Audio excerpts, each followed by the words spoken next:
बोलिए श्री वृंदावन बिहारी लाल की जय। श्री गुरुदेव भगवान की जय। बोलिए श्री सत्यनारायण भगवान की जय।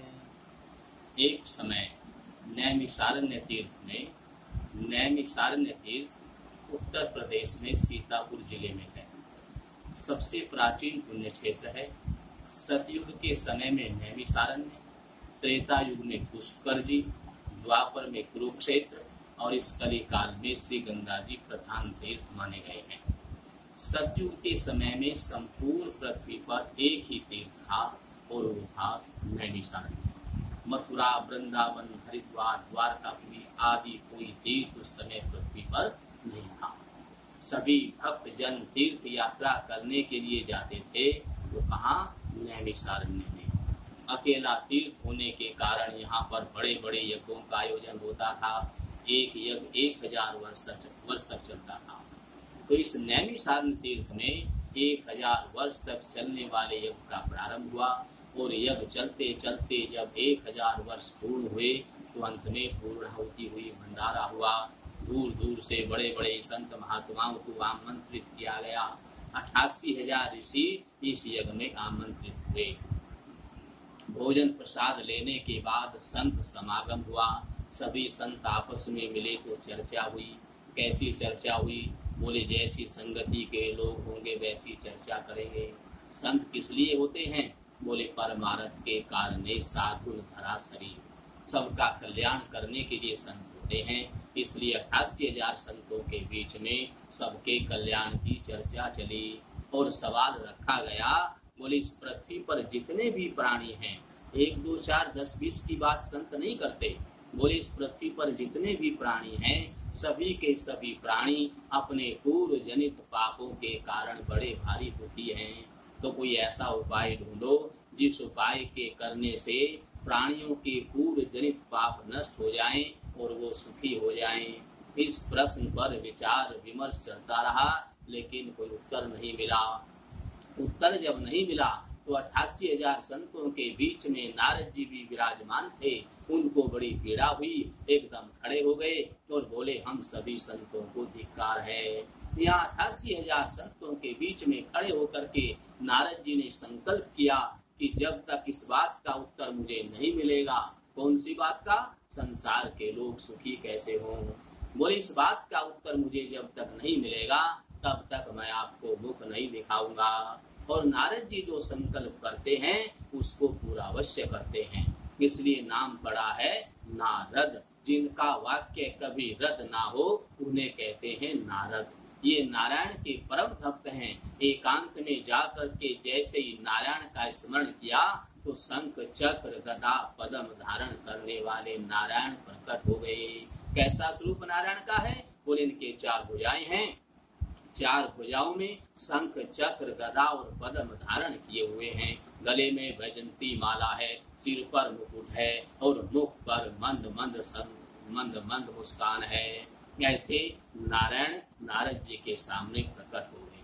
बोलिए श्री सत्यनारायण भगवान की जय। नारद जी ने चरणों में प्रणाम किया। श्री भगवान बोले बेटा नारद, कहो मृत्यु लोक छोड़ करके मेरे पास किस लिए आए हो?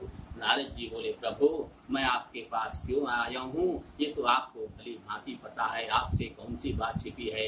आप तो घट घट वासी है, सबके हृदय में रहते हैं। पहले तो बात हमारे हृदय में आती है, बाहर तो बाद में निकलती है। और जहाँ हृदय में पहले बात आती है आप तो वही सबके हृदय में विराजमान रहते हो। इसलिए आपको तो पहले ही पता चल जाता है। लेकिन फिर भी आप मेरे द्वारा ही जानना चाहते हैं तो सुनिए।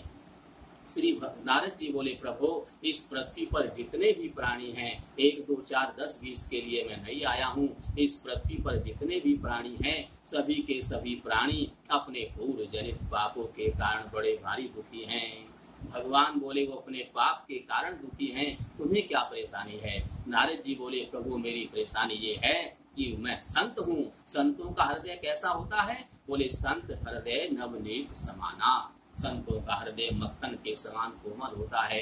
जैसे मक्खन को जरा सी गर्मी मिलती है तुरंत पानी पानी हो जाता है, ऐसे संत का हृदय है। जरा सा भी दूसरों को दुखी देखता है उसका हृदय दुखी होने लगता है। अर्थात संत दूसरों को दुखी नहीं देख सकता। श्री भगवान बोले, बेटा नारद, तुमने तो संसार के